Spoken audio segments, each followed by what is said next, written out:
Fragrant, cooling, summery. This can grow almost anywhere. Herb peps up everything from a salad dressing to ice cream. You could travel the breadth of the temperate world eating mint in every meal.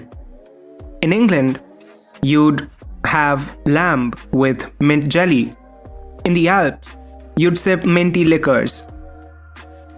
You touch down in Italy for ossobuco with gremolata, followed by a delicious mint gelato. Circling the Mediterranean, you would consume mint tea in Morocco, dolmades in Greece, and mint-flecked tabbouleh in Lebanon. In India, you'd savor mint chutney. In Vietnam, goi cuon. You get the point, right? And all along the way, you'd probably begin and end every single day with mint. That is, with toothpaste. Not to forget a crucial item in your traveling starter kit, a mint-flavored chewing gum. Welcome. You're listening to TALRadio powered by Touch A Life Foundation, and this is Foodology. I am radio host Devansh, and on this show, I talk about the enormous world of a little word called food. Mint is the world's most popular herb. It grows so easily and spreads so rampantly that early colonists who brought a few specimens with them to Americas soon noticed it growing within wild fields in forests. Mint plants know no boundaries when growing and also forget all the boundaries when used in the kitchen. According to Greek myth, there was a beautiful river nymph named Mint, who fell in love with Hades. Noticing the strengthening of the bond between Hades and Mint, Mint was turned by Hades' wife, Persephone, into a plain-looking little plant that people would step upon. Hades, trying to comfort Mint, gave her a delightful, fragrant scent, so that people would at least appreciate her sweetness. In ancient Greece, that sweet-smelling mint was used for all kinds of things. It was scattered on floors to serve as a room freshener, used in funerals, and also eaten to cure indigestion. One of the oldest surviving medical texts in the world, the ancient Egyptian Ebers Papyrus from 1550 BC, states mint as a digestive. In ancient Greece and Rome, the sweet smell of mint was used to scent the body. The Japanese have long recognized the value of menthol, the oil derived from peppermint, and over 200 years ago would carry it with them in little silver boxes hanging from their girdles. Mint is a fragrant herb, right? Yes, but so are rosemary, sage, lavender, and thyme. So how did mint become the flavor of choice for about everything in the market, from toothpaste to ice cream? And why are breath mints called mints? A simple answer to your question would be because of a unique chemical element, menthol, and the cooling sensation that menthol creates. We associate that cold feeling with freshness, and so mint has the ability to make our mouths feel clean, whether or not they really are. Menthol also works as a pest repellent. But more than anything, it's what makes the flavor of mint so appealing as a breath freshener. Mint started becoming big in business in the 1700s. Advertisements for mint oil indicate that the original American colonies were importing the product. Eventually, farmers in New York and New Jersey realized that they could grow mint themselves, especially peppermint and spearmint, which are easily cultivated in moist conditions. Mint became an established market in North America from the 19th century onwards. The most common types of mint that are grown for culinary and medicinal purposes are spearmint, peppermint, chocolate mint, pineapple mint, apple mint, and so on. However, there are 100 of varieties of mint. Mint types cross-pollinate, and they can make new varieties on their own, especially when they grow closer together. So there might be mint varieties that are undocumented. And not all your mints that are found all over the world grow on ground. Some mints like common mountain mint grow up to 36 inches tall and grows wild in the central and southeastern United States. Lemon mint or purple horse mint grows up to 48 inches tall and is a native mint that grows wild throughout the United States. It has a sharp citrus-like taste and smell. Basically, mints are divided into 3 groups: peppermint, pennyroyal, and spearmint. There are several varieties of peppermint, which is sometimes known as brandy mint. Most commonly available species are English black, which is a dark plant with stems and leaves tinged purplish brown that creep along the ground in early spring and later grows up to 3 or 4 feet tall with beautiful dark purplish blue flowers. As far as the uses of mint are concerned, peppermint is the most frequently used mint medicinally. The chief constituent, menthol, is used in medicine to relieve the pain.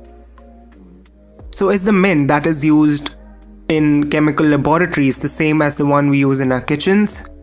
No. Spearmint is the mint which is used for making your typical mint sauce or mint jelly, adding to your cooked pasta, peas, baby potatoes, or any mint chutney. Mint brings out the flavor of tomatoes, and whole mint leaves in green salad are delicious. A strong decoction of spearmint is said to cure chapped hands. Spearmint's relatively mild flavor comes from the chemical ingredient carvone. Its most widespread use is in Wrigley's spearmint gum. So you might wonder, what is the difference between peppermint and spearmint? Well, peppermint's flavor is similar to spearmint, but it contains the ingredient menthol, making its flavor strong and more pronounced. Both spearmint and peppermint have menthol in them, but peppermint contains a higher menthol content, approximately 40%. When you're in the aisle of a grocery store, there's a difference as well.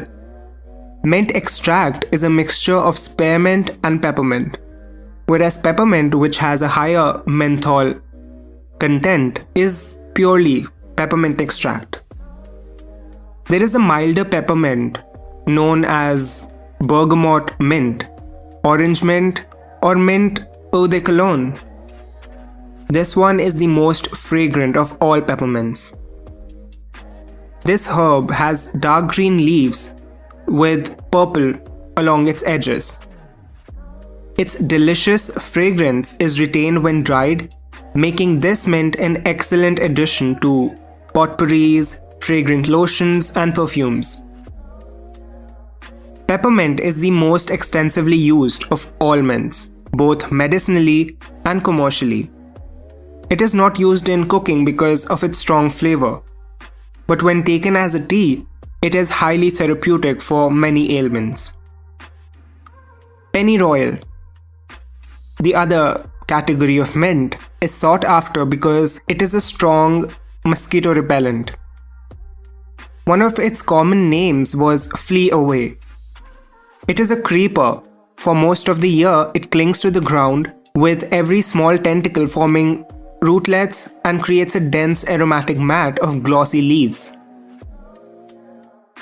Fresh mint is as diverse in the kitchen as any herb, especially if you stick to using spearmint in your recipes. Dried mint is frequently used in Middle Eastern recipes to flavor vegetables and meats. Mint oil is used in lots and lots of yummy sweets, including peppermints and chocolates. Fresh mint leaves are generally not cooked, but when left raw in a dish, they can brighten up and enhance the flavors of fruits, vegetables, meats, and grains. Fresh mint pairs amazingly well with the spring veggies and the fruit that they are just poised to hit the market, like peas, lettuce, strawberries, rhubarbs, etc. It's also delicious with summer produce. Mint chocolate is an extremely popular flavor combination found in many items. Possibly because many people find the cool chocolatey taste refreshing. Although both chocolate and mint have been consumed separately for centuries, it appears to be unknown when these first two flavors were combined. The most common use of mint chocolate is for sweet items such as candy, ice creams, cakes, and other treats. Since it is such a popular flavor, it is also used in a variety of other foods and drinks, including savory dishes, coffee, and tea. Mint chocolate is also used to flavor and scent non-food items such as lip balms, bath and beauty products. It's unknown who first put chocolate and mint together. The flavor combination has been popular for many years. It is used in a variety of candies, from mint flavor gourmet chocolates to peppermint patties, fudge, and other popular candies. Mint chocolate chip is also an immensely popular ice cream flavor, and there are a wide variety of mint chocolate desserts. Do you know what? The new pineapple on pizza debate is now chocolate on mint. Mint chocolate flavored foods have sparked an internet controversy, and they have even led to the release of many new mint chocolate inspired flavored snacks, including Kit Kat's Duo Mints and dark chocolate that came out a few years ago. This controversy was sparked from the differing views of mint chocolate being two great tastes meshed together to the opinions condemning its similarity to eating toothpaste or gum. Despite the controversy, mint chocolate has proven to be popular and profitable. It is ranked as the fourth most popular ice cream flavor in the US, according to a survey conducted in 2017 by the International Dairy Foods Association. Mint chocolate even has its own holiday on February 19th. It is recognized by the US National Confectioners Association. Mint chocolate chip ice cream was invented in 1973 by a culinary student, Marilyn Ricketts, while studying at South Devon College in England.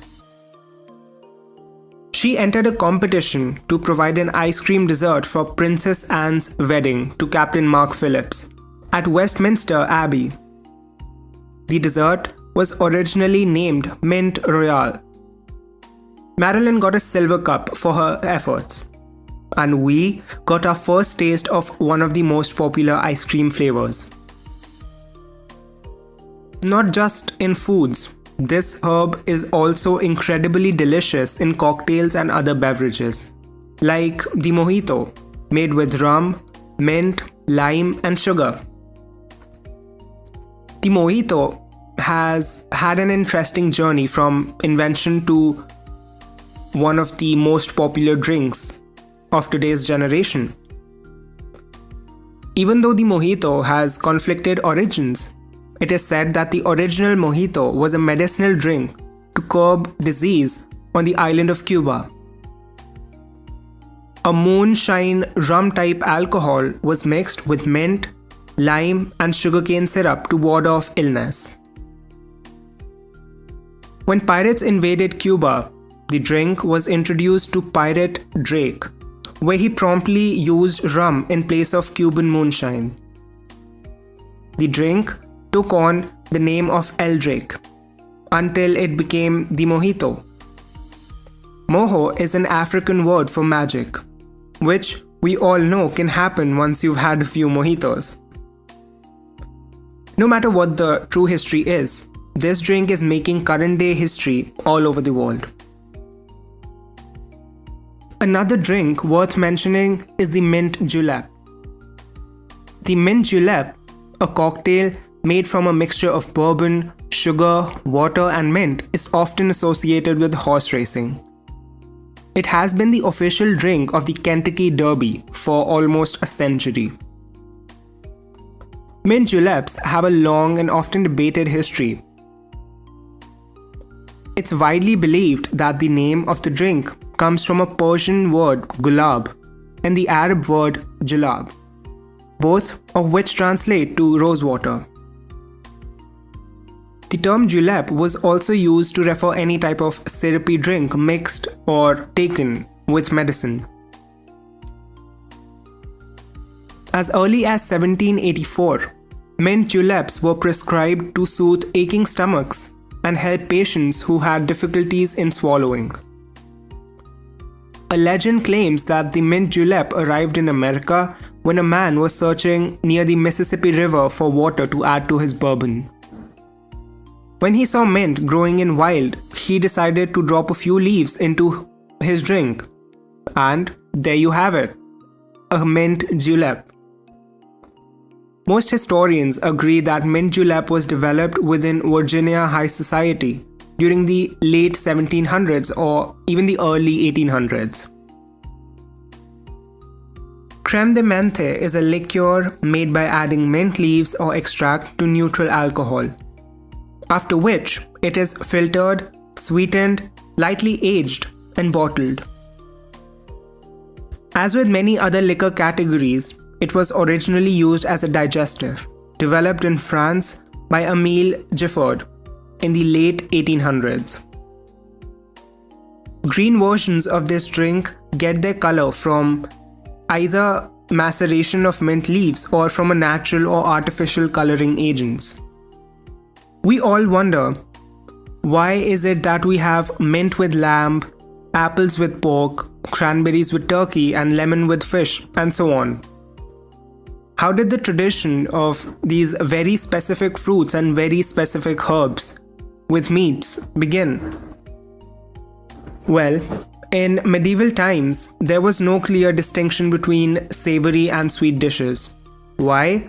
Because sugar was a very expensive commodity and was considered a luxury. And generally speaking, in a very small amounts, it was used as a spice. From today's perspective, many individual medieval dishes seem to contain a bewildering mixture of ingredients like fruit, meat, fish, almond milk, eggs, spices, sugar, and so on. By the standards and beliefs and agricultural conditions of that time, however, there were nothing random about the ingredient selection. Mint sauce, for example, has a long history in England. Traditionally, it is served with roast lamb. Mint sauce consists of mint leaves, minced and mixed together with vinegar and some sugar. This is very different to the mint jelly, which is served with lamb in America. This type of a sweet and sour sauce goes back to the medieval times. And similar mint sauces were popular in France and Italy, where mint was more widely used.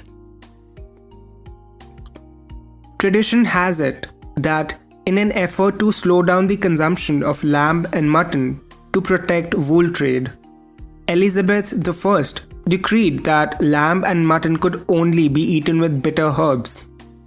Mint is one of those bitter herbs, and cooks discovered quickly that it pairs well with lamb and mutton, and hence the tradition continued. At any rate, Mint sauce has been a favorite condiment with lamb and mutton since the 16th century. As with any popular food product, mint sauce has been tweaked over the centuries. We did not realize how quickly this little herb of Greek mythology tangled up itself with human history and our daily lives so quickly. Mint is everywhere, from your kitchen gardens to your grocery store aisles, with mint flavored gums, mint flavored drinks, and so much more. This bitter and fragrant herb has totally proven itself and deserves a place to be the world's most popular herb. Thank you so much for sticking around with me on this episode of Foodology. I had an incredible time talking to you. This is radio host Devansh, signing off. Hope you have a beautiful and a magical day ahead. See you soon.